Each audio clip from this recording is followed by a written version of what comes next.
Records here at the Vinyl Sanctuary. The rhythm and sound of Bossa Nova. His name is Antonio de Souza, or he goes by Miltino or Milton Banana. He invented the Bossa Nova style of drumming. He was João Gilberto's favorite drummer, and he appeared on the legendary album Gets Gilberto.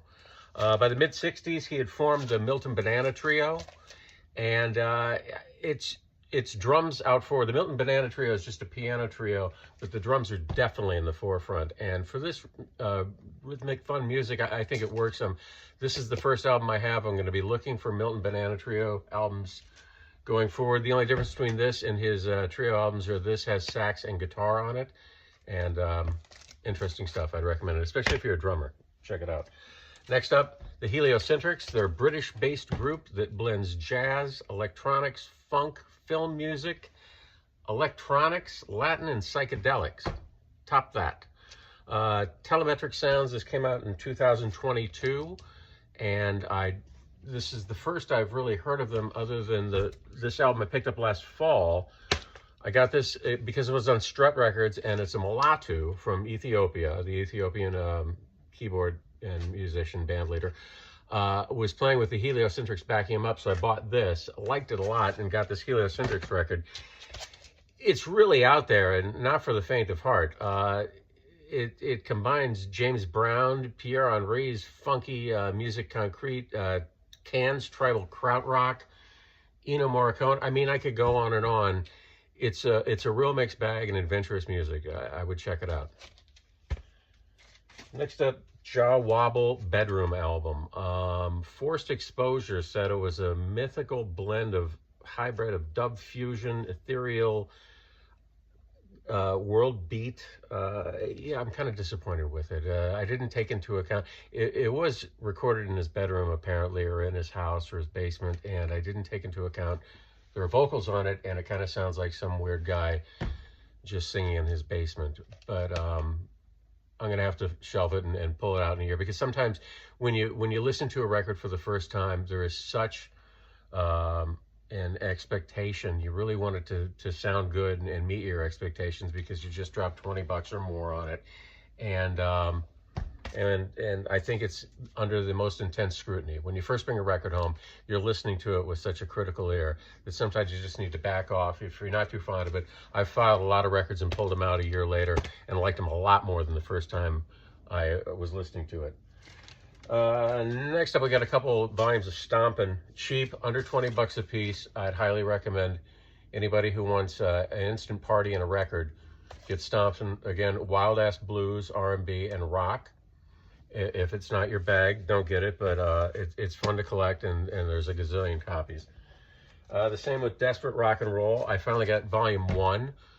I had like 3, 4, 5, 6, 7. I think there's 27 volumes of this. Anyway, I was looking around online to see how many volumes there were, and I found two interesting things. Number one, there's a 10 45, you know, the 45 little records. There's 10 of them in a box set for $936. There's one for sale in the world, and it's in Germany for $936, and they're one-sided 45s too. So it's almost $1,000 for 10 songs, but I'm sure the box looks really cute, and it's like 45s are a rabbit hole I've tried to avoid going down. And there's a 17 volume, this Desperate Rock and Roll 1 through 17 in a box set for $760 from the Czech Republic, but it's not available for sale in the United States. I guess sometimes when you're selling internationally on Discogs, I've come across this too. There are certain countries that are more difficult to sell to, or maybe they just don't want to ship out here, so it's unavailable in the States. Anyway, how exciting is that? I have enough of 1 through 17 that the box set would be completely irresponsible of me to get, but man, it's very tempting. Pierre Henry, he was pivotal in the creation of musiqueconcrete. That is a type of music that uses recorded sounds as source material, and then it's modified through audio signal processing and tape manipulation to assemble a form of sound collage. This record came out in 2003, so of course the technology is so far more advanced than it was in the 50s when they were splicing tape to combine these audio samples to get sound collages out of them. It's going to be great. I'm looking forward to it, and probably a lot of you might know Pierre Henry from one song, Psyche Rock, from 1967, which was used as the theme song for Futurama, the cartoon. So there you go. A lot like Stompin', Las Vegas Grind, finally got volume 2. Lascivious 50s rock and roll, early 60s. That seems to be the sweet spot with all these comps. Mid 50s through early 60s. And it's instrumental, it's rock, and it's party in one album. And again, like Stompin', these Las Vegas Grinds are a lot of fun. Under 20 bucks. You can find them online. You see them sporadically in record stores. And finally, wow. I was looking online. I was complaining about a lot of Sodic, which is the label John Zorn had. A lot of his titles are only on CD. Bought them in the 90s, never came out on vinyl. And I was looking online, didn't know this came out. The Dreamers was an ensemble that did, I think, 3 albums. It's like a John Zorn mastermind ensemble. He did not play in it, but Jamie Saft on keyboards, Joey Barron drums, Cira Baptista on percussion, Mark Ribot on guitar. Fantastic stuff. It's been described as his surf exotica sound.